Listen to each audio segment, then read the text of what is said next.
Welcome everyone to Intro to Kubernetes and Knative. This is brought to you by Cloud Native Dallas and Kubernetes and Cloud Native North Dallas and Women Who Code Dallas Forward. And it's an amazing opportunity to bring us all together. I'm going to start with an intro on Women Who Code here. Okay. Our mission is to empower diverse women to excel in technology careers. Our mission guides the work that we do on a daily basis and provides a goal for everything that we do. Sorry. Here we go. Our vision is a tech industry where diverse women and historically excluded people thrive at every level. And our values are to focus on the mission, always remember why we're here and by who we're here for, design for inclusion, make space, embody a culture of belonging, advocate for change, together champion each other. As a community, we are powerful, and journey forward, recharge, celebrate wins, and break barriers.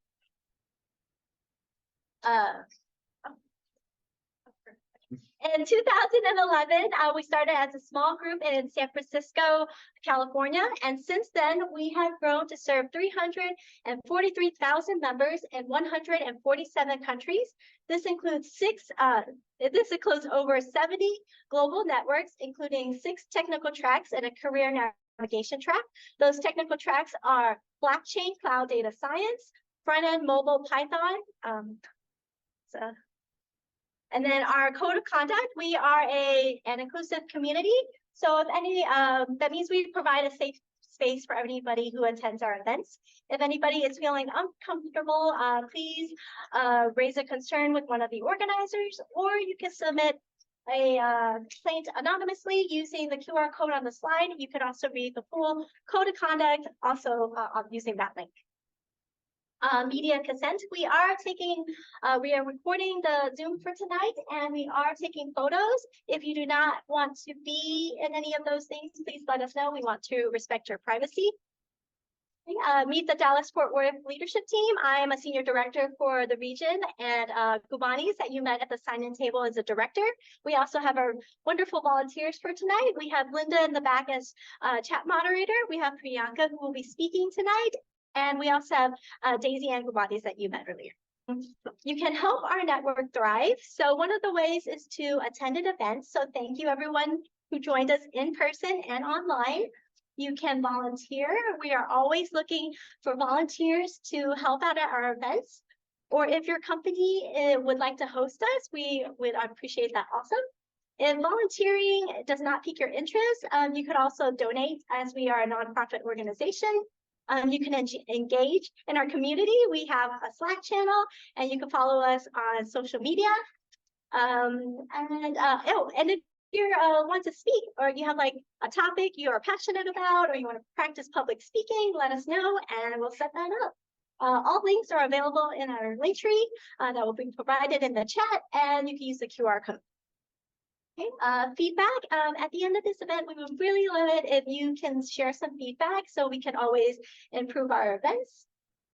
And thank you. That's the end of the Women Who Code intro. As a reminder, we are recording the Zoom. And now I don't know if Ali or Damian would like to talk about Cloud Native. All right. Good evening, everyone. Good evening, Women Who Code. Good evening, Knative Dallas. So glad to have all of you here. Is anyone excited? Yeah.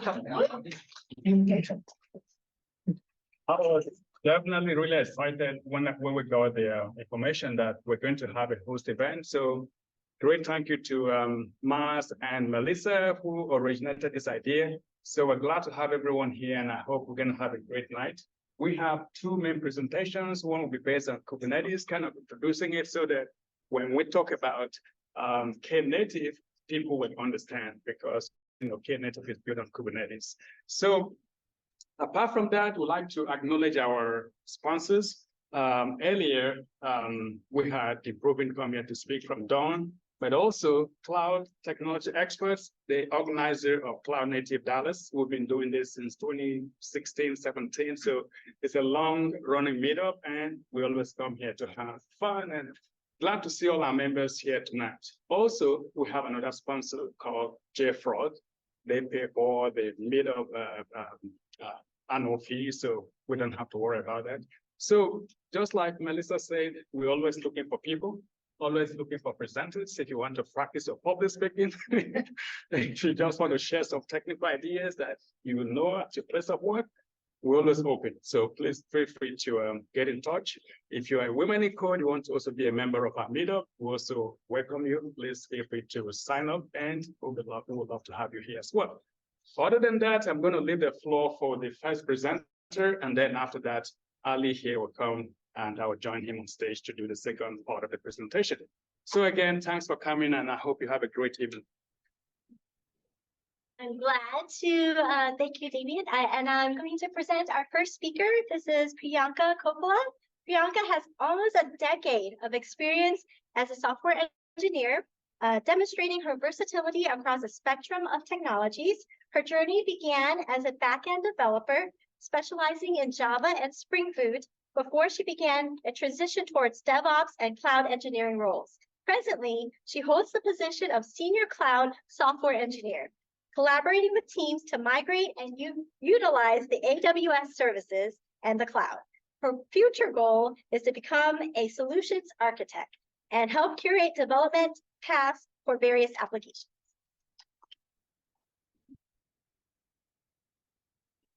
For that very well written and thought out introduction. Appreciate it.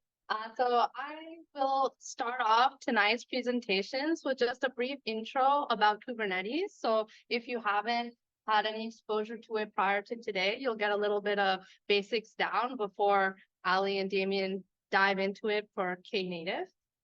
So Kubernetes is a very common word in the DevOps space. I'm pretty sure you guys seen it a lot here and there, but what exactly is it?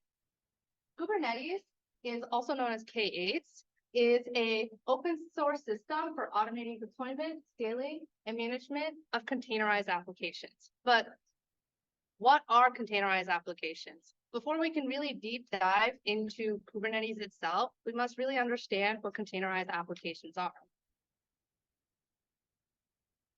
Containerized applications are applications that run in isolated packages called containers. So whatever my application needs to run, it will be inside of this container. So all of the source code, the packages, the libraries, the dependencies, any binaries it needs, it'll be all inside that container and allows the application to run.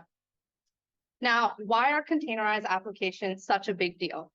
Prior to containerized applications, if I ever wanted to run my application, I would have to also package my OS just for it to run.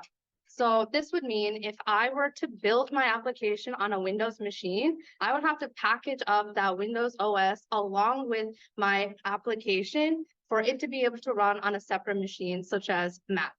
So that means my Mac machine will have a separate partition with the VM just to spin up and run my application. Now, that's not really sustainable because it will use a lot of resources from my Mac laptop or desktop, and more often than not, it will be very slow to spin up, very slow to run, and eventually it will run.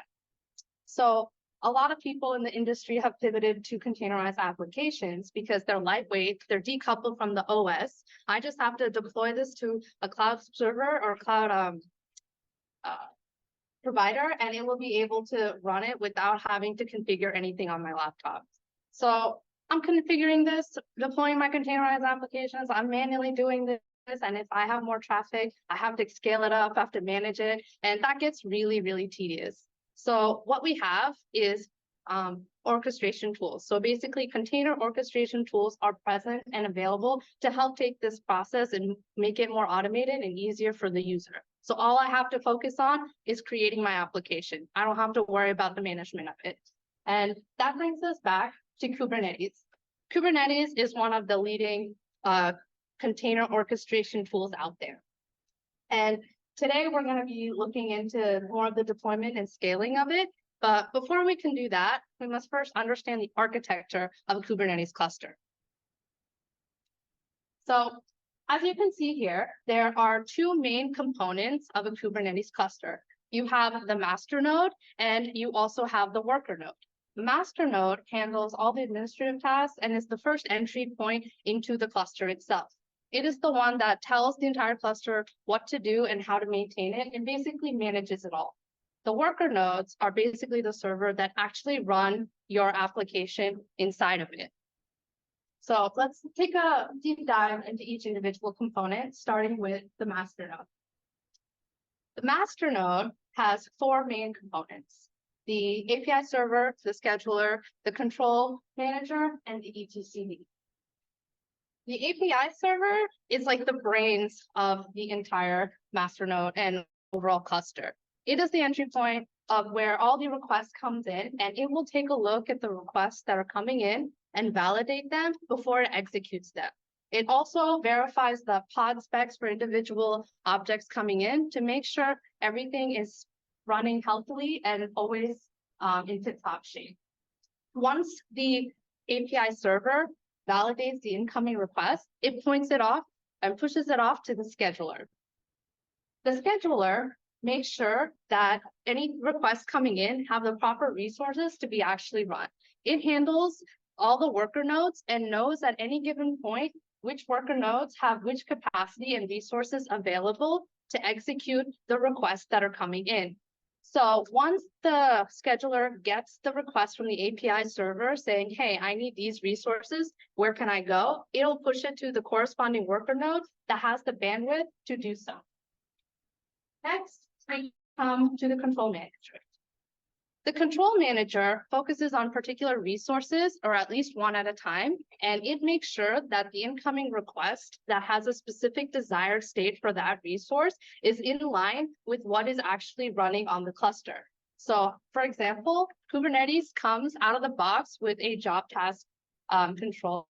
So a job runs, a job is a specific resource that runs tasks.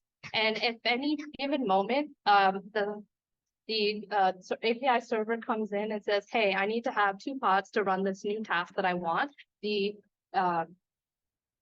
control manager makes sure those pods are available to run that specific task. So if it needs to, it makes sure there's 2. If at any point that 2 becomes 1, it sends a notice to be like, hey, we only have 1, we got to make it 2. So it tries to make sure that the desired state and the current state are matching at all times. Finally, we come to the etcd. This is a distributed key value store that stores the state of the actual cluster.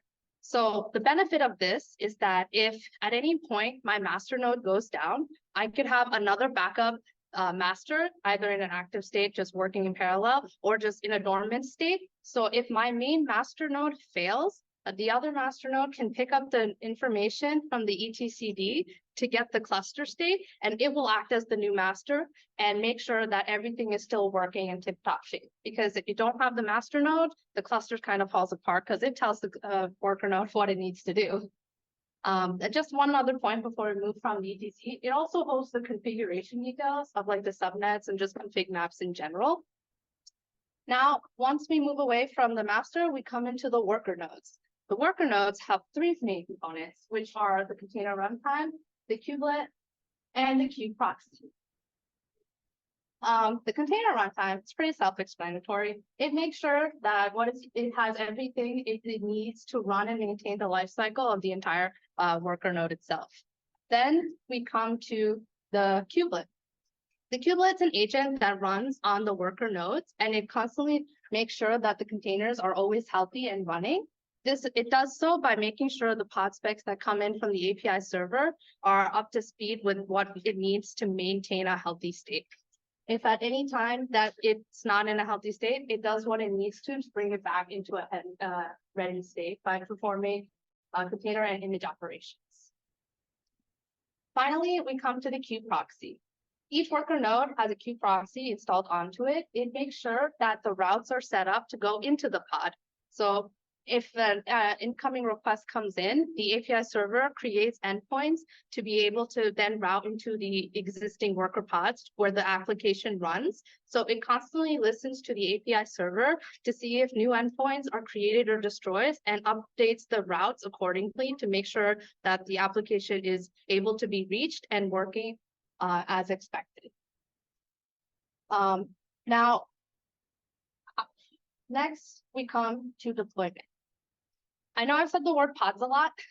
I don't know if you guys are familiar with it or not, but the reason why I say pods a lot is because it is the smallest deployable unit in a Kubernetes cluster. And it is basically our containerized application in one small unit and deployed. So a lot of the things in Kubernetes, the way we deploy them is we use a YAML file. YAML stands for yet another markup language. It's an easy to read way for understanding configurations on what we want to deploy at any given state. So we'll go in a little bit deep dive in all the YAML files that come throughout this presentation. We'll start with the pods. So every YAML file has some basic components. It starts with API version, which defines which Kubernetes version to use. Then we have the kind tag. So this specifies what is being created with this configuration file. So in this case, we're creating a pod. So the kind here is pod. Then we have metadata. This is just information about what is being configured here. It's not really specific to the configuration, but it's just information to know. So for example, here we just have the name tag under the metadata. So you know the name of this pod is Nginx. And then we come to the spec. The spec is the meat of any YAML file. It is the biggest part of it, and it actually handles the configuration. So for this one, as you can see, this is a containerized application. So under the spec, you see the containers section. So the container section has the name, but it also has an image tag. The image tag goes out to an image container registry to pull your containerized application from a repository. More common ones are JFrog Artifactory, and there's also an Amazon container registry. What this means is anytime I package my application, I push it to a cloud registry, the image registry. And when I'm ready to run my application, my pod will make a call out to that image, pull that image and run it locally, and that's how my application runs. So it's not continuously running on your laptop or machine unless you need it to be. And so this one is pointing to Nginx 1.14.2 to get that information, and it'll run on port 80. Now that I have my pod deployed or on my system, how do I get to it? How do I connect to it? That's where service comes in. Service is a way to expose on the network the pods that I've created. So service, it'll be is a component. It makes it easy to have your pod available outside of the cluster itself. So if I were to go to www.myapp.com, it needs to know how to go from me inputting that URL all the way to my application that's hosted in my pod. So this service allows us to make that connection and that route, and it's one of the benefits of having this service YAML is that I don't have to understand how my whole infrastructure works, where it's hosted. I don't have to understand how network exposing happens or how to set up that network exposure. My service YAML will take care of it. So let's take a look at the service YAML. As you can see, it has the three main ones that we saw previously on the pod YAML. You have the API version, which is v1. Here you notice the kind tag is set to service, and the metadata is my service. Now the spec section is where it varies. As I mentioned before, the spec varies depending on which item is being configured. Here for the service, we have a app selector because we want to select which route this is going to be configured and pointing to. And so in this one, it's going to be pushing to my app. So that's where the route is being set to. My service is creating a connection to my application called my app. And then it's going to be on port 80, target port 9376. I'm not going to go too deep into the networks and the ports because that's a whole other topic. We just don't have time for that tonight. Then we come to the deployment.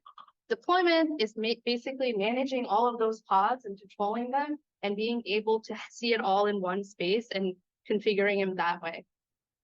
The deployment YAMLs are almost always very long. There's a lot of information in one small YAML file, but we're going to break it down a little.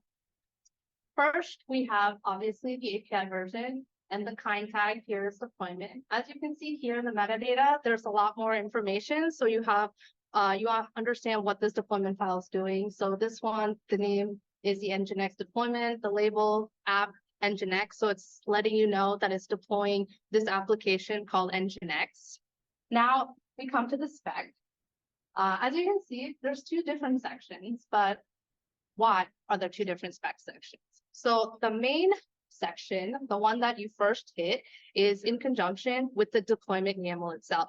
So if you were to ignore the bottom half, this deployment YAML reads as, I am deploying my Nginx app and I want to make 3 replicas of it, and I want it to be for the Nginx application.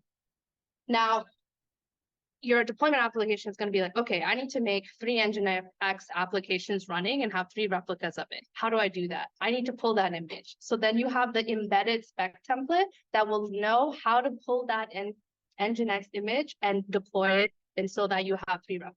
If you notice, the second section, the second spec section looks a lot like our original pod section, because it is. And so now I have 3 replicas running and deployed to host my application. So it's like my application. So is that all I need? Is that it? Do I need anything else? So if I had an application, say that's a website for selling things, like a shopping website, and I get like 15,000 requests a day, and I have 3 containers handling all those requests, it'll be fine. It's working because I've configured it to work that way. But say I decide to announce a sale, everyone's going to come for that sale. And say it spikes up to 30,000 requests. My 3 little instances aren't going to be able to sustain it. My app will go down. So how do we fix this? That's how we come down to scaling. Scaling helps us take that spike in traffic and be able to account for that extra resources that are needed and to be able to sustain my website without it crashing. There are 3 different types of scaling available. There's horizontal, there's vertical, and there's also cluster multi-dimensional scaling. Let's start with horizontal scaling. Horizontal scaling is the most common one and most popular one that people like to use, because it's basically saying, I have 3, let's make more. So if I had 3 containers in the beginning sustaining all my requests, and my requests doubled to 30,000, I can just make 6 of them. And then it'll be, all of them will just take in the 5,000 requests that I know it can handle. And it will have a working website without any breaks at any given moment. It'll be able to handle that traffic.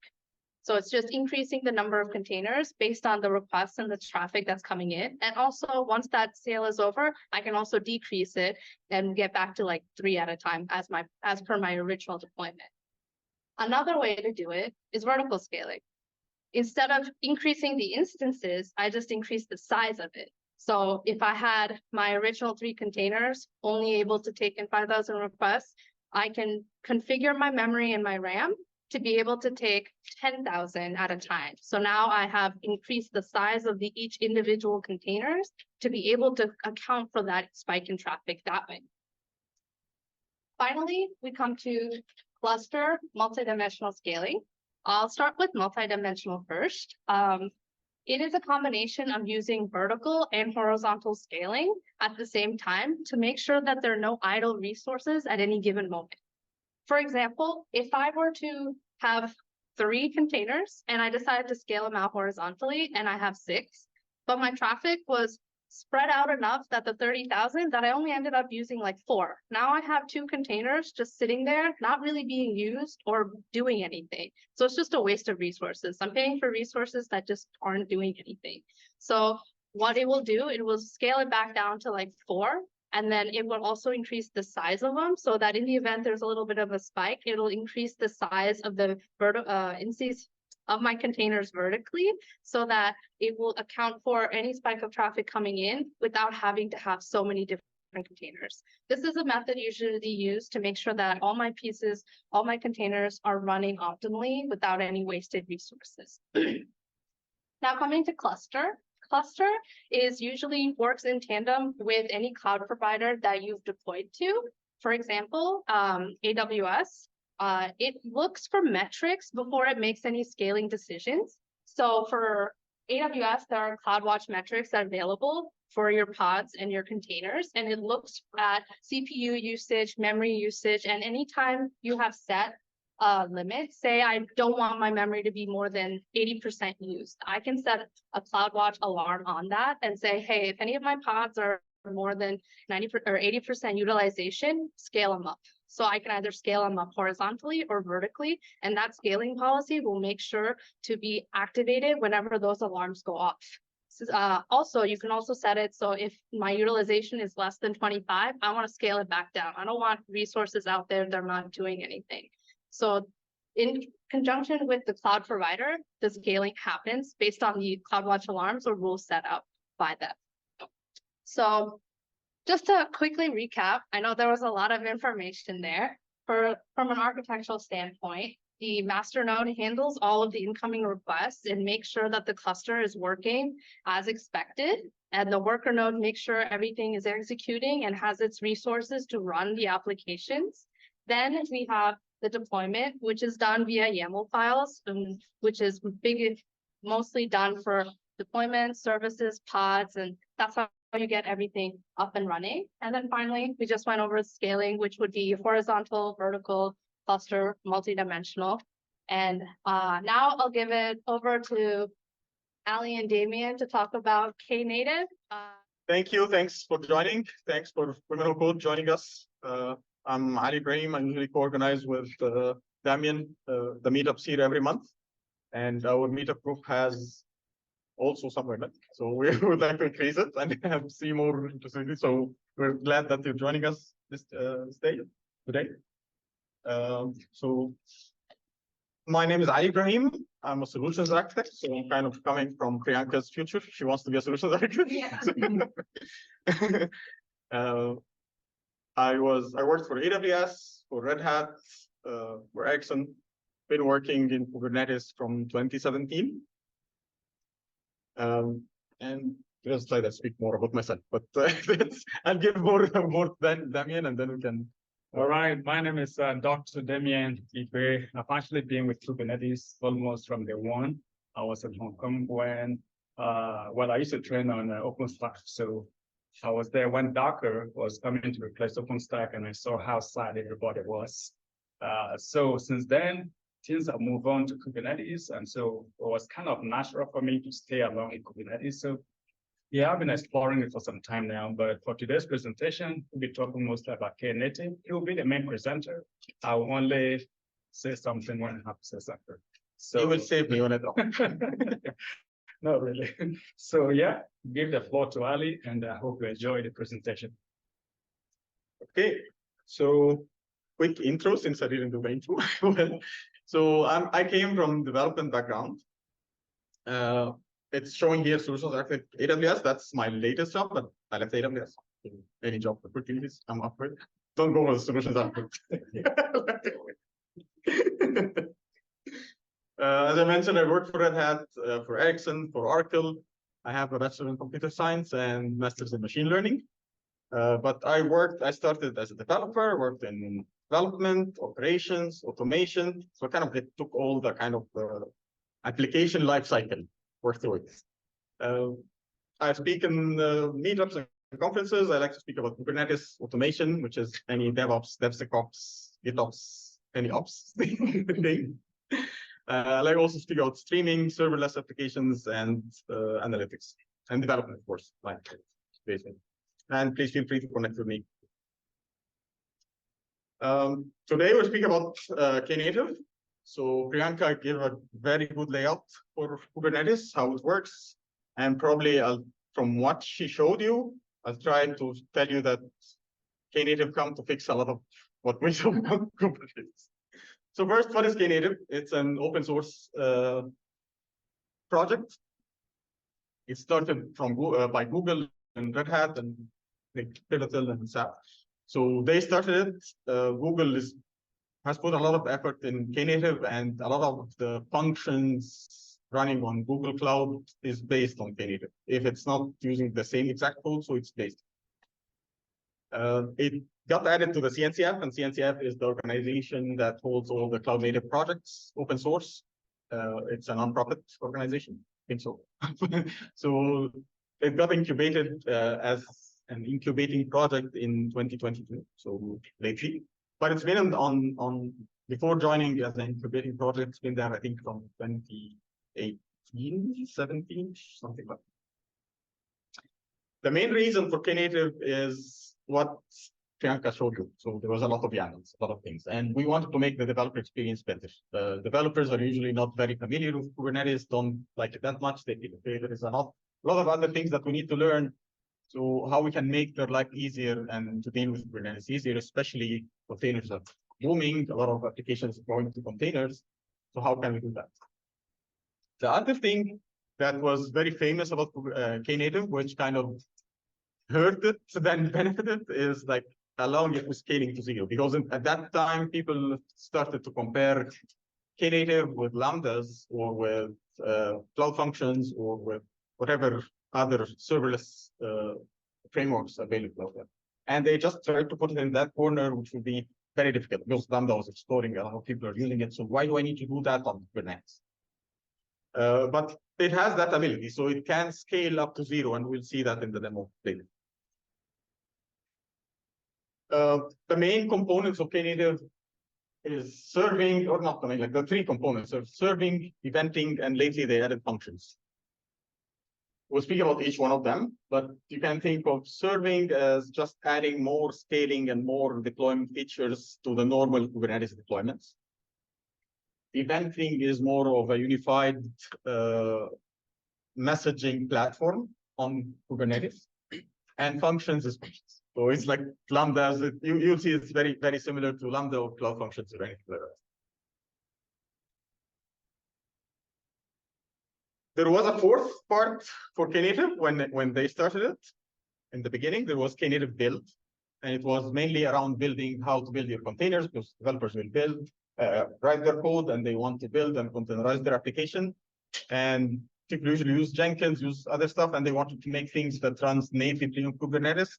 So they started with something called Knative build. But by the time they found out that build needs to be its own thing, and they created out of Knative build, they created something called Tecton, if you heard about it. It's a CI/CD solution, and it's donated to the CD Foundation, not the CNCF Foundation, but it came out of the Knative umbrella in the beginning. And Knative is still using part of the investments that they did in the building and deployment from Knative build. Sorry, I don't know how many of us are completely new to Kubernetes, so I just want to understand, make sure we understand what Knative does. Basically, it's a serverless application, or you can say serverless function. So Kubernetes has a lot of applications in the ecosystem. All these applications are managed by an organization or a body called CNCF. So anytime you see CNCF, it means Cloud Native Computing Foundation, which is basically a Linux foundation. And so they organize or manage all these applications. Knative is mainly for serverless, like I said. Maybe that will come across as a continuous presentation, but I want to make sure everybody gets that at this point. So why do we need serverless, and how is it different from our typical applications? Who can answer that? What is serverless? Anybody? Yeah. It actually runs more independently. So where you're able to say like identity, you can just build your own application. Yeah. And you can just run it in here. Run it in somewhere in the cloud. Mm-hmm. So typically, like you don't want to have any machines about.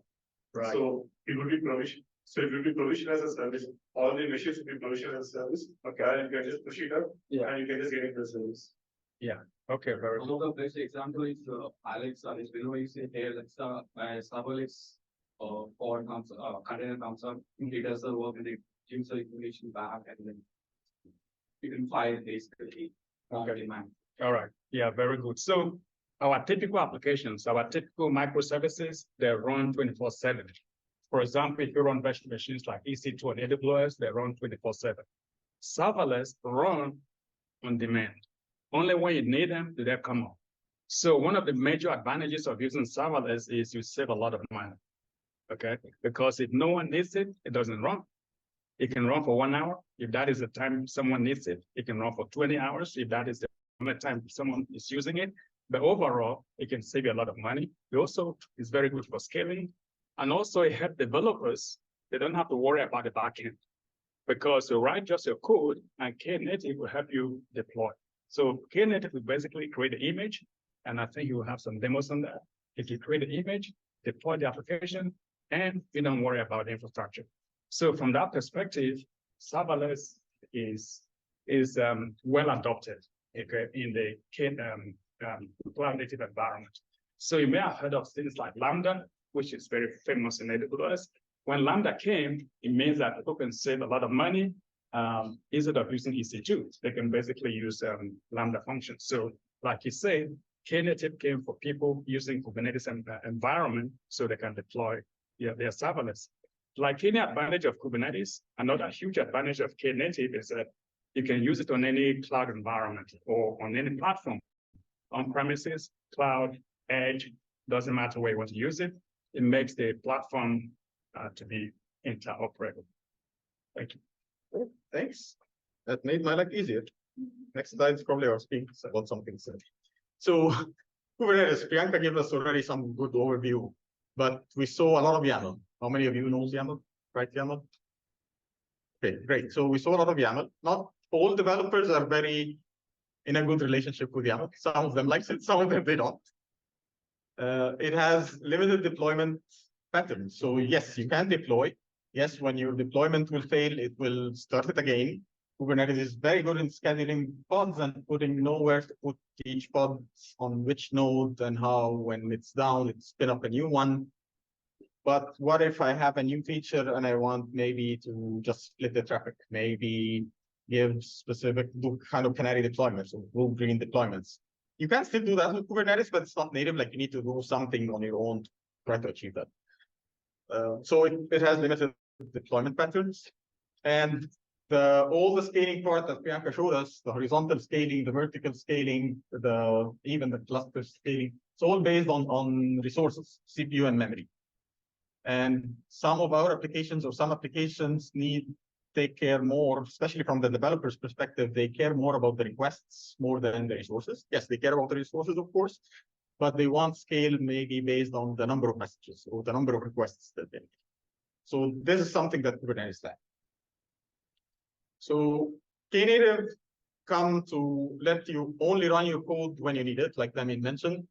So if it's not, if nobody is sending requests, it will go scale to 0, which will save you some money and give other option to other applications to run, like just sharing those resources. Like it's up when it's needed. If it's not needed, you go down, and other applications can be using the same resources.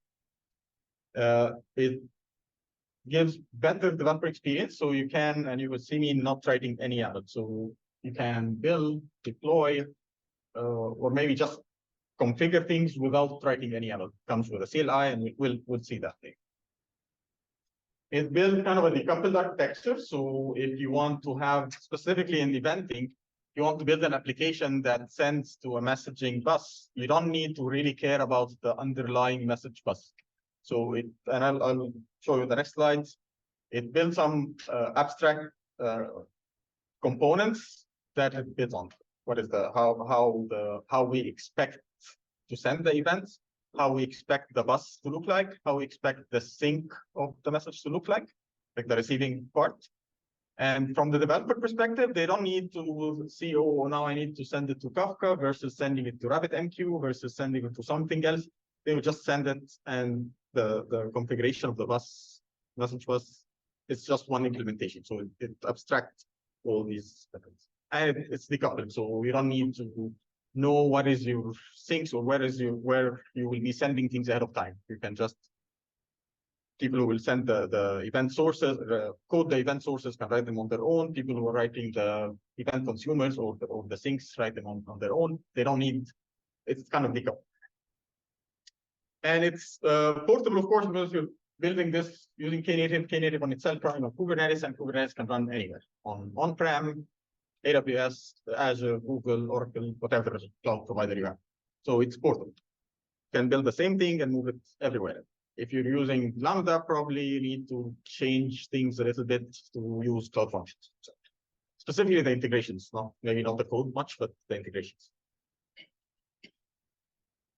So we have three things to focus on. So we will use less code. That's the So I have now. So can I have one down? yeah. Go ahead. So actually for to building this serverless, so as you might be in terms of AWS deployed Lambda, whereas in terms of Google deployed like cloud functions. So for this, whether we need to specify any specific configuration or like machine where we need to bring it up internally or like only the function is good enough. No, the functions, I'll show you the functions specifically. So the function is good enough. It just needs Kubernetes and Knative, so it doesn't need anything after that. So internally, it will bring up the main machines internally on its own. Yes, it will use the Kubernetes nodes that are available. There is a way to also scale down the nodes and scale them up, but that's a bigger thing. We can speak out later. But Okay. yes, you don't need to care about the infrastructure. Someone will be taking care of that. Sorry, I don't know if that is clear, but you need to have your Kubernetes cluster deployed. You need to deploy Knative on top of it. Then developers can use Knative to deploy the functions. Okay. So you're saying that this is more kind of custom-based serverless function, right? Yes. This is a Knative is used only for custom-based. Yeah, Like in you terms can of- deploy it on any Kubernetes cluster. Yeah. You can even put it on EKS. But it has to be available. Kubernetes has to be there, Knative has to be there. Then developers can use the features to write their functions. Yeah, I got your point. My question is like, assume that I'm just a layman. I just come around and I'm just getting like a cloud function within Google. So in that case, so whether internally I just my infrastructure would take care of that, take care by the Google internal, right? Yeah. So I don't have a Kubernetes nation internally building for that, right? So that's my question. Okay. That's the same. The only difference here is the So provider. if you want to build the same serverless, then the Knative is being used. That's all. Yes, yes. The provider, the one who provided, like created the Kubernetes cluster, are the one is taking the Google site in your analysis. So again, Kubernetes came with a lot of YAML, so we're building a CLI that can make developers life easy. So they don't need to focus on how to build YAML and debug the YAMLs and all this. They just need to focus on productivity and how to be more productive. We will develop and deploy features faster because we can do these kind of blue-green deployments. We can do canary deployments. We can fail fast, move back to the previous revision, safe, easily, fast. I'll show you that. We build simple abstractions. So as I'm described on the messaging platform, to specific abstract concepts, if you apply to them, you can run your application anywhere, everywhere. And it's pluggable. So even if you don't have your own messaging system, you can write your own maybe bus or own event source or own sync or whatever. So you don't need to use the ones that comes with Knative. You can even build your own stuff. Usually not you, the companies do it. Like when they started, there was just an in-memory bus. Kafka did the implementation for it, and then I think RabbitMQ did an implementation. Those are the ones that comes shipped with Knative. But other companies are adding their own implementations for the bus. Okay, so quickly, what are the new constructs or new YAML? They are YAMLs at the back end. Anything in Kubernetes at the end are YAML, but we will not deal with them in a YAML format. So we have something called service, and it's different from what Priyanka mentioned about the service. The service in Priyanka's terms are more in like Kubernetes terms are more of the networking, how networking works. Here we mean the service is the application itself as a service. So that's what we mean. It has the pod specs, of course, like the image, how much you want it, how do you want to scale it, the environment variables that comes with it. All this is in one service. We have something called revisions. So if you deployed your application with one version and maybe deployed version 2 and version 3, all the revisions will be available. And the revisions are kind of combination between the code and configuration. All together is called like one revision. If you change the configuration, it will generate a new revision. If you change the code, it will generate a new revision. So we'll have multiple revisions that you can point to different revisions at any point of time. And the route, this is more for this is where you point to the revisions. So we have the revisions, and the route will point to different revisions. And the configurations, which is again combining the service and configuration, you've got service. So route is more like a service or something? Yes, kind of. The Kubernetes service, you mean? But yes, kind of. That's the serving piece. Remember, we have three pieces: the serving, eventing, and functions. That's the serving piece. On the eventing, we have actually more than that, but those are like the main ones: the event sources, the applications that can generate events, the brokers, which are the buses, how the bus is implemented, whether so in Knative terms, it's just a bus, but that bus can be implemented as Kafka, can be implemented as RabbitMQ, can be implemented as anything. So from the developer perspective, they don't need to think about the different implementation of each of the buses. It's just a bus, even if it's just in memory. The sync, the applications that read the messages, and the triggers are mainly kind of a subscription, like how you subscribe this sync to this source. And also we can do some filtering, like I want to look to specific messages, not all the messages. You can also think more of this as source or producer, consumer. There's a bus in the middle, and there is a subscription that choose each one. I will not go too deep into eventing today because it will be too much, but just an overview how it looks like. And you can build, as I mentioned, any of these, you can build it on your own. It comes with predefined sources, predefined blockers. Like one of the sources, for example, is the Kubernetes events. Like Kubernetes itself sends some events, so you can consume that. And the way that the triggers of the bus or the sync understand these things, so Knative encapsulates all the messages, or you should, like as a developer, encapsulate the message in something called cloud events. It's just a wrapper around any message.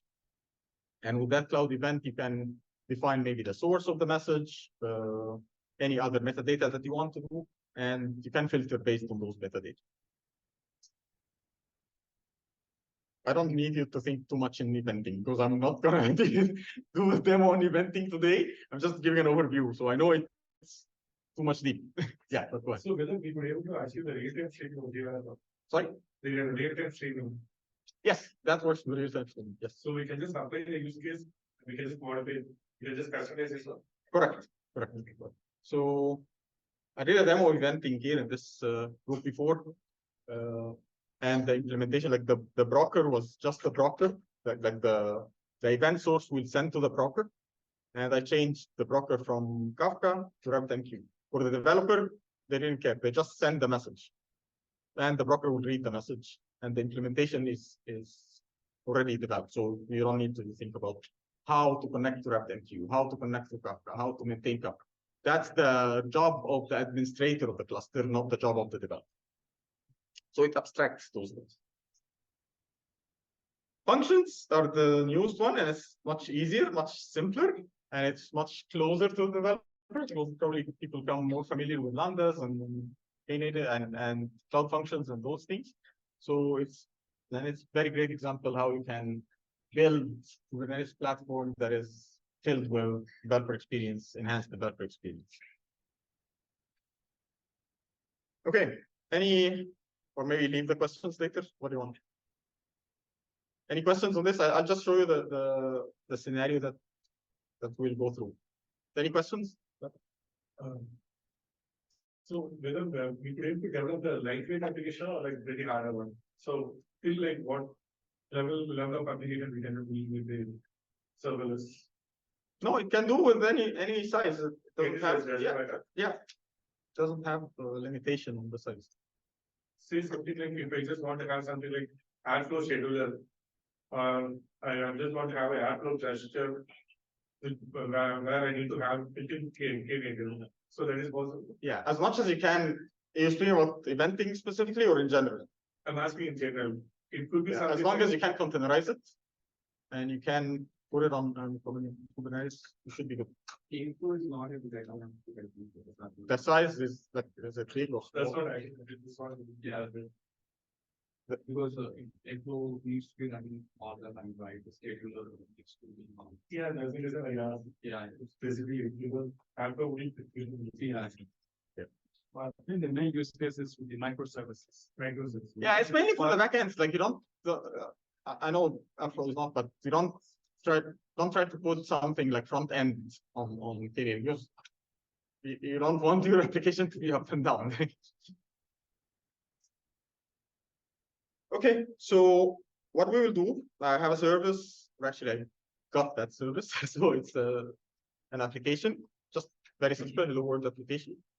So we will create the service, and the service looks for the route. The route will be pointing to one revision. The first revision is just very simple. When we do curl to that URL, it will just respond back with hello world. After that, we will create another one, another revision of the same application. It's just different configuration. So instead of hello world, it will send hello women who code. And after that, we will split the traffic between them and see how we do that very easy. Just one command, and the traffic is just splitting it across both of them. Good. That's for the serving demo. And then I have a small demo for functions. It's just that easy. So we just do func create, we deploy it, then we delete it after that. So I'll keep this here in case we're gonna switch back between the code and the diagram just to visualize this. Readable, or should I make it bigger? Too small. Better. I can make it more. Good. Okay, great. So the first thing, I already installed Knative, so I don't want to take you through that. And it's very simple. It has just one YAML file, and we can install it. So it's installed. I can do qcl.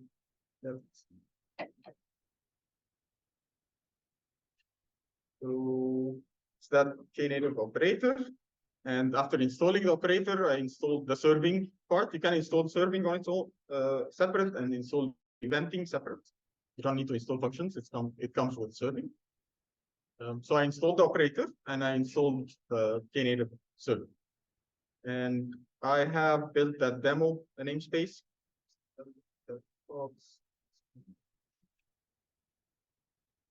So it only has one pod.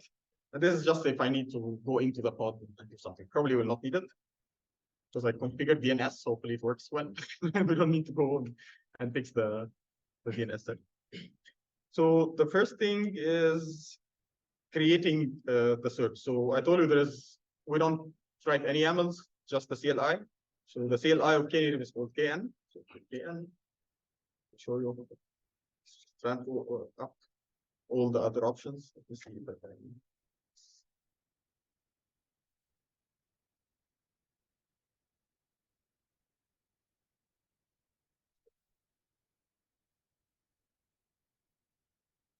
And for each one of the constructs that we showed today, that I showed you on the slides, we have a bunch. So I showed you there's something called service, there's something called revision, there's something called routes. So here in do kn service list. So probably nothing here. And if I can pull it down, I'll just do kubectl get box. So at the bottom, so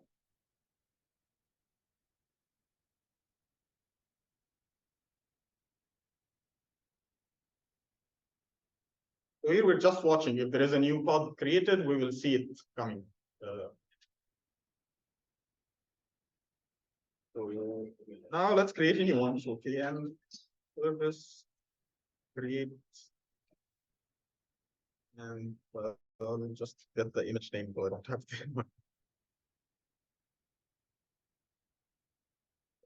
I have all the commands. So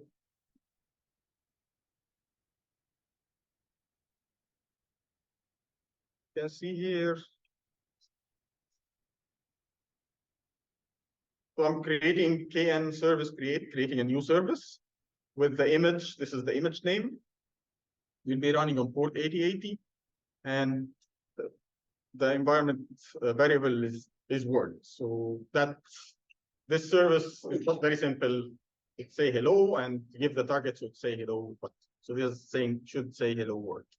So if I run this, you can see it's building something and it created the hello, saying that the latest version is hello 001. It's available now on this URL. And if you can see down, it created that pod. If we curl it, hopefully the DNS is working. Great, so we got hello work. If I do now kn service list,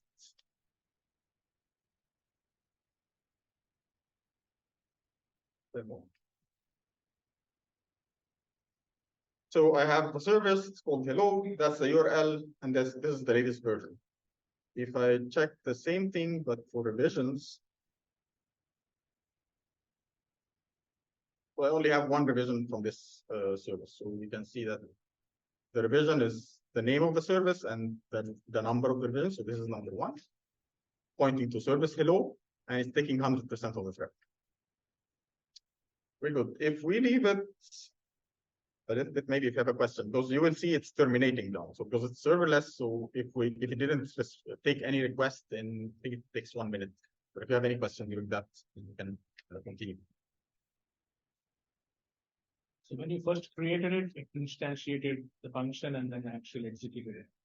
Correct. Not a function. This is just regular pod. So any Kubernetes pod can be used as a service. And for the developers, they don't need to deal with any YAML files, anything like that. It's just the configuration and the image. So after it is terminated, you can still use the DNS to trigger. Exactly, and that's what we'll do. It's terminating now, and we'll take just one and other pod. And if you see wondering what's 2 by 2, Priyanka mentioned about the deployment, and in the deployment you can have multiple containers. So this one has 2 containers.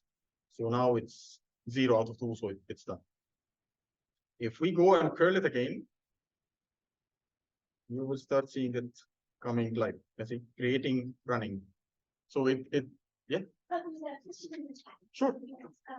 They asked if the application needs to be available all the time, then is it better to have our cluster instead of going through thousands? It's not all time. That's what I just showed in the demo.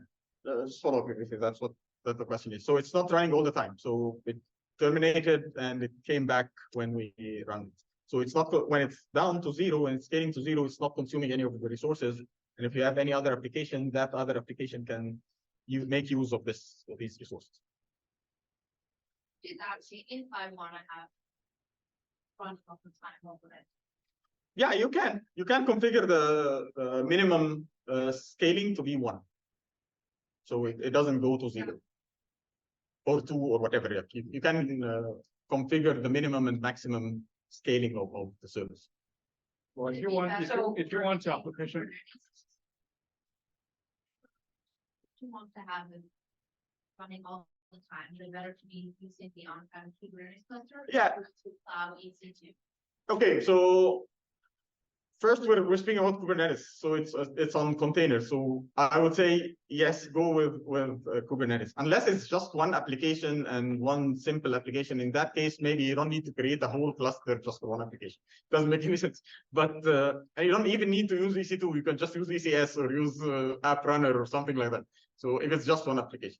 But if it's your application and you want to run it on, it needs a Kubernetes, your company needs that, or you're running on that bigger scale. So the question will be, should I just run it on Kubernetes or should I use Knative? That would be, it will depend on 2 things. If you're more familiar or more like using Knative will be easier for you. So yeah, go for it. Especially if the scaling here happens on the request number, not on the resources. Like it didn't check how big the resources, how much consuming it's consuming. So if that's what you want, the number of requests, so Knative will be better for you. I think the Yeah, question was okay. on-prem versus cloud. If it is Kubernetes, it doesn't matter. It's depends on your company, how much you want to spend, and if you have a team to maintain your on-prem versus use managed services. Yeah, I think maybe let's clarify two things or a couple of things. So first of all, Knative is for serverless. Let's get that clear. If you don't need serverless, you don't use Knative. So you probably want to use something that Priyanka demonstrated earlier with our Knative. So you want to use things like deployment objects to deploy your applications, which is a traditional way of deploying applications in Kubernetes. Or if you want to have the features of serverless, that's when you use Knative. Now, as to on-premises versus the cloud, it doesn't matter where you want to run your application. Kubernetes can run your laptop, in the server, the on-premises, AWS, managed Kubernetes, unmanaged Kubernetes. The platform doesn't matter. It just depends on what the person is using. Now, the person asking the question, if he or she's familiar with AWS, a comparison would be, if you just want to run your regular applications, you don't have to use Lambda. Just probably use EC2 or maybe EKS and deploy your application. But if you want to run serverless in AWS, you go for Lambda. Yeah, and it's not just serverless. I just add to this. Knative, yes, it started and it has that stamp of serverless in the beginning, but I think with the innovation that they put into specifically the eventing piece of it, it makes it more of a developer experience platform than just serverless. No, but I think the event and there is for event-driven architectures. Yeah, Event-driven architectures need to use a third component, which is the broker. So like something like Kafka, like you mentioned, you need to have the event source, you need to have the event consumer, you have the initiator, you have the consumer kernel. So the eventing part of Knative is for event-driven applications. So yeah, but for what you said, if you don't have to scale to zero, then maybe you can use it for generic applications, but maybe not the right use in that case. But I guess you had a question. Yeah. So earlier I thought you said that if you have a front end application, you wouldn't want to put it on Knative because you don't want it to be, down. Yeah. But then you said that you could set it so that it has an availability one, so that it never goes down. So could you put a front end on Knative in that way? Yeah, Okay. you can, but usually yes. So to answer to your question, yes, you can and put the minimum, and you can even put the minimum to 2 or 3. Sure. Okay. So and so if you had an application that had both a front end and back end, you could conceivably have your back end be like Knative serverless functions, and then also have the front end be a more traditional service on the same cluster, or Same. okay. So you haven't like turned the No. entire cluster into a Knative only No. place. It could still be normal Kubernetes as well. Yes, yeah, you can do regular Kubernetes on the same cluster. It just has the capability of using Knative stuff, but you can use the cluster for any other services. Even, by the way, Knative constructs, like those services and divisions, they are YAML files at the end. I just didn't want to get you into the YAML because this is easy read. But at the end, they are YAML files stored in etcd using the scheduler, the same concept. So based on what you're showing, right, it's more like a horizontal scaling. Not horizontal. The horizontal scaling use the CPU and memory to adjust the scaling, and it doesn't go to 0. But based on this, I mean, from 0 pod it went to 1 pod, and probably to scale more, it will probably go more, right? Yes, based on the request number, Based on the not the resources, the CPU and memory usage. That's one thing. And again, like the horizontal scaling doesn't go to 0. Cannot go to 0. Knative can. So how would developers, like typically they're doing it from source? So you showed through command line. So what would be something that they would save in Git or something to build an application like They this? need to have if they're using serving, for example, they need to have the container already stored in a container registry. Yeah. That's command that I showed you. That's the only thing. Yeah. So the only thing that they give is just the container image. So the container images should be there. So when you do curl, can you also do like post and everything to that endpoint, right? So that Yeah, it's regular. That's depending on the application itself. Just Yeah. this application is very simple. It's just but that depends on the application. You can do post, you can do whatever. So from the developer's standpoint, they're just Develop basically application building regularly, containerize it, send it to the registry, container registry, and the deployment would be deployment will work. So when you have the application, it spun up some pod, right? And Correct. then due to some inactivity, it started terminating. Correct. Like because of some timer or so. Yes, yeah, and you can set the time. There was configuration that you can do to set the timing, how much you want it to wait. Do you want it to go to 0 or just maybe So the in minute? this case, you set it for like 1 minute. Yes, I just use the default, which is 1 minute. Correct. Okay, and then if you issue another request within the 1 minute, will it spin up another pod or will it use the same pod which is already run? We'll use the same pod unless it's like the requests are more, so it will start spinning more. Okay. So if you do it one after the other, it could be using the same pod. That's going to tear it down. Yes. So. Yeah. Where does the host name come from? Host name? You mean the curl command, like the HTTP? Yeah. The more specifically, the AD Kubernetes, where does it come from? Yeah, so this is, you're familiar with Kubernetes in general, or? Yeah. Okay, so in Kubernetes, you configure the ingress controllers, correct? And you can configure the ingress controller on and configure the DNS to work with the ingress controller. Knative comes with its own implementation of the ingress controller. It can use your own ingress controller, but I'm just using the default, which is called Courier. So I configured DNS on .53 and connected the ingress controller. Okay. So you configure somewhere. So it is configured up to Knative. So anything like all this is configured, and it will add the namespace and the service name. Every time, whenever I create a new service, it will just add the service name, the namespace to the base. Got it? So I have a question really.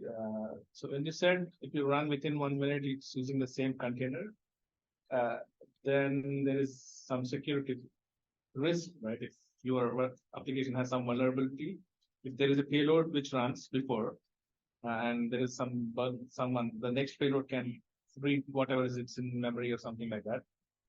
Potentially, it's technically not really serverless. It's not. Each implementation, each run is not its own, right? You're sharing with the next. I can double check on that to be exact, but my experience is using the same. To your point, if it's secured or not secured, that's at the end it's your code. So this is on your application. That's an application security problem. Yeah. It's not it's no different from a monolith, right? You got multiple. But if it is serverless, your instance is not sharing memory with other ones. So it's kind of. No, but even Lambda. Monolithic, you got traffic coming into you. You're all the same. Yes. So this is no different. It's just applications. But even Lambdas, Yeah. it doesn't spin for each request a new Lambda. It can, if it's within some time, it will consume the same Lambda. Yeah. Okay, I know we're running out of time. I'll just go quickly. So like, what is the main advantage of the case native? Because we know when we talk about Lambda, you know that it will scale into 0 and one server, but actually this running Kubernetes, and it still have the nodes running on, and the actually it doesn't scale the pod to 0, but the nodes still run it. So what is the main advantage of this? Yeah, so again, this is not a one team solution or one person solution. So if you're speaking from the company perspective, each team, they are consuming their own resources and they will go away. The rest of the company can use it. So if you're doing charging back to each team, yes, there is benefit. And again, if you take the scaling back, like Priyanka mentioned, like the multidimensional scaling, so you can also have your cluster underneath it that scales, add nodes or reduce nodes. So this will help. Not one-to-one as in Lambda, I agree, but it has its benefits. Yeah, but also I think maybe let's clarify one thing. So your infrastructure running the Kubernetes infrastructure is different from the pods running your applications. Yes, you're right. The infrastructure has to remain because if it's not there, you can't create your pods. But the fact that the pods come up and go means that other people can use the same server. Because if you have that pod running for some time, it's going to consume some RAM and CPU and rest of them, which means you can easily deplete your server. The fact that they come and go means you can have more room for more applications to run. So I think that would be a huge advantage in terms of cost savings. But at the same time, it's not just the cost savings, it's also the fact that your application is running on Kubernetes, so you can deploy it across different environments. Even if you have it on AWS, you're not restricted to put it on AWS because the Knative itself, if it's running on Azure or Google GCP, you can move the application to any of this platform because there's nothing really AWS in that Knative environment. And you can think also of some applications that has maybe spikes. In that case, this would be very helpful. Okay, so we created, so we're here. We created the service hello, and we created the revision hello word. So on the next step, we will create the other revision of the same service. So we run the same, very similar command. It's just upgrading hello, same image, and I'll just change that. Can we delay it a little bit so I can finish this and then catch up? If you can. Well, thank you. So I think it's updated of upgrades.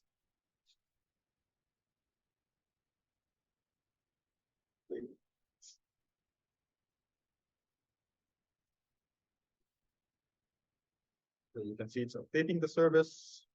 And now we have hello 002. So we got two revisions. So if I do Knative and service list, you can see we still have one service. And if we can get the revisions.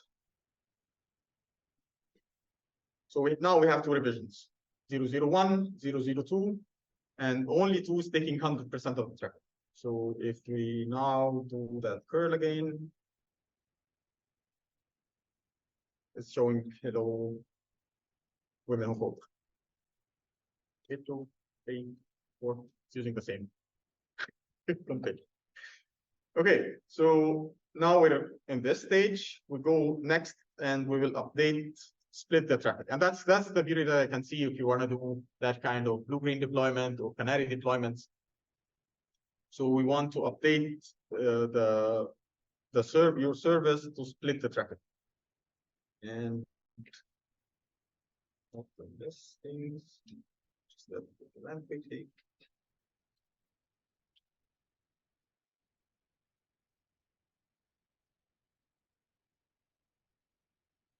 So we will update the service hello. We will update the traffic. We will update the traffic to go to hello 001, 50%.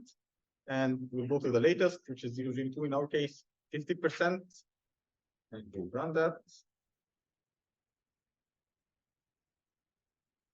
And if we now go and check the revisions, you will see that the traffic is 50-50 across them.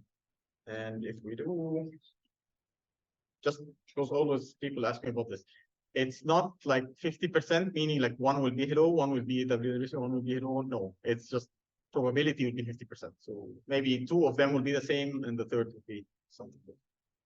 So this, the word, it's creating the other one, if you see that, and now it's responding. So the traffic is split.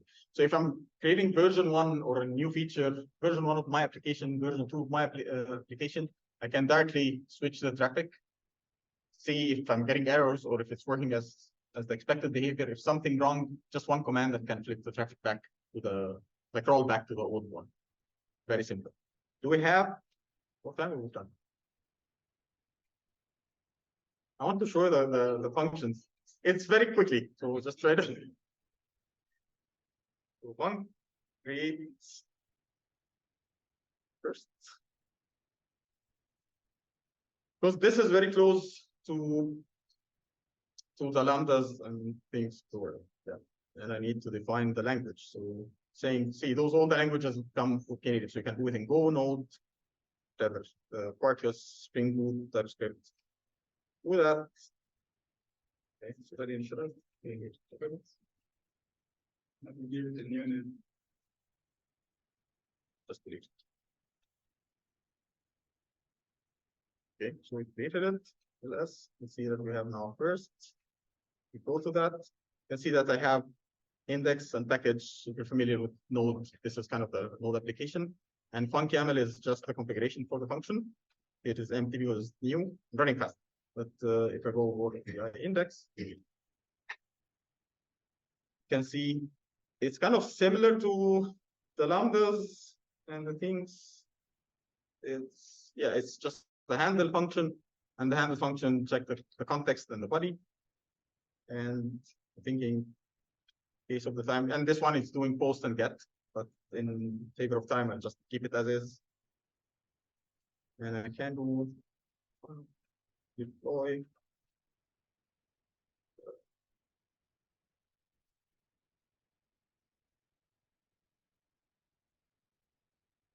See, this is the code. So this should go to play.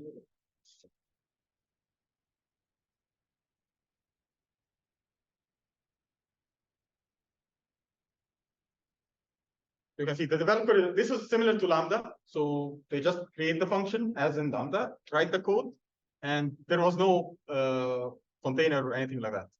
Just the function, the func deploy, or you can just build first and then deploy. But in this case, I'm just doing both. The first one takes a little bit of time, so it's going to take a couple of minutes. It will build, deploy, and I give it my registry, so it will push. It will now know the credentials for the registry, so it will push the code into the registry and deploy it to your cluster. So it's just one command. For the developers, this is very productive and very it adds a lot to the developer experience. Me coming from developer time, so this is much easier. They don't even need to think about the containerization. And if you want to know how this works, so Knative can build with 3 different builds. It can use Tecton. It can use build something called build packs. Can use something other thing, deploy, and you can change that also to your own pipeline, and it will be deployed to the cluster. The first one takes a little bit of time, maybe, because it's creating everything. The second time, it will be much faster. And I think this will be the last one. The outcome of this will be very similar to the serving. Again, it will be scaling down to 0 if it's not used. It's pushing. Now it's asking me to the.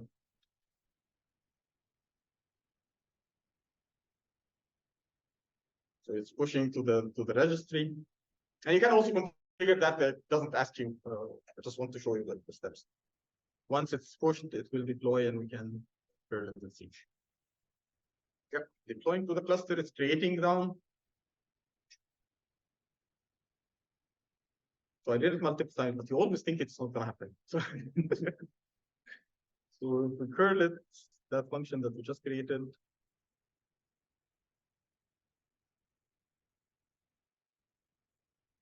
So yeah, I didn't change anything in the code. This is the default, so it's just responding. And again, if we leave it for a minute, it will start. Hopefully this was helpful. I think we went over these. And thanks that you stayed a little more. If you have any questions, I think all the 3 of us will be here. Priyanka will join me, and Damian. You want to get connected with me? I don't know why this is green. This is I chose yellow, but it's showing green and yellow on different screens. We have one. Sure. And it asks what application and what container interacts with another container in the same. You can set up policies for like network policies to connect between if they're in the same container, you can set it up so they talk to each other through network policies or ingress policies. And if they're outside of the container, so if I have one container here and then another container here, similarly, you can set different network policies that allow them to talk to each other. We didn't exactly go over network policies YAMLs, but that again is another YAML where you have to configure so they talk to each other. Yeah, and I can add a little bit. So you can have 2 containers within one pod. Usually, if they're doing 2 different functions, you don't do that. You just put each one in a separate pod or a separate deployment actually. And if they are within the same namespace, they can just use it has like DNS on Kubernetes that can identify services with the DNS service name or deployment name. If it's across namespaces, so we have already covered that network policies. Yeah. Continue with my question before. Like internal content, like internal resource, like we have in already the instant running, so that will be like say for internal. But in that context, if I compare with the Kubernetes, we have auto scaling. I'm not sure if it's support to 0 or not, but I remember it's one is 0 and 1 to many. But like in that context, Kubernetes also have like auto scaling to scale our resource. So what is the advanced compared with the case 90 with the auto scaling of the Kubernetes? Especially like one can scale to 0 and one can scale to 1. So what is the main advantage? If you convince me to use Kubernetes to case 90 instead of auto scaling. So let me recap. So you're saying like what's the advantage of using Knative instead of the regular auto scaling? And first of all, the main thing is scaling to 0. The other thing is the developer experience. Like you don't need to deal with all the deployment, the service, the ingress, all these things. It's just one command and it bundled all these things together. Those are kind of the main difference. There are other things, of course, but those are the main ones. Does this answer your question? Yeah.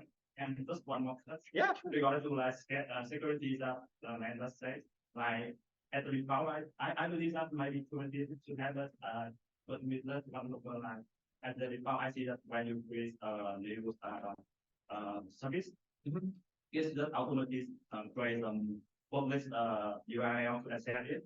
Like is that possible that we can like configure we don't want to our code this policy digital and only in the digital of the Kubernetes of the case native supporter. Yeah, sure. I just wanted to be public, so I can show you. But actually, when I was building that cluster, my ingress was internal, and I changed it to be external. So yes, definitely can. You can even add similar network policies to how you want to handle it. I'm assuming you can set resource limits and things, even that. Yes. You can add as much. I think most of the regular things that you can put on deployment, you can put it as on a Knative service. You can even add. We didn't want to go through that, but you can add even a config map that can read from. Can add other things. So I think you know about Kena.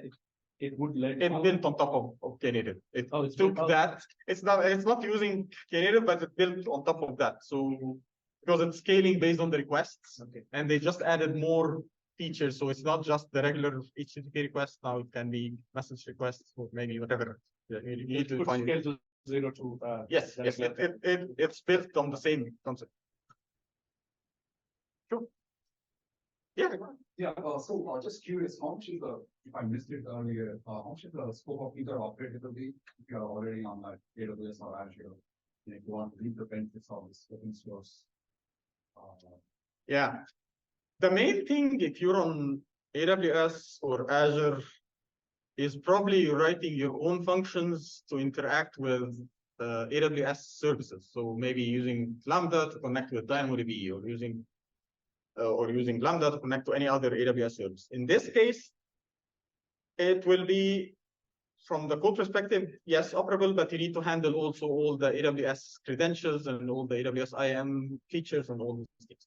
If your functions, Lambda functions are as simple as this, or even more complex than this, doesn't have to be that simple, but like it doesn't interact with a lot of other internal AWS services or internal Google services, it will be very, I would not say 100%, 85, 80%, something like that. Because you can see the function definition is very similar to what you get with Cloud Functions or with Lambda.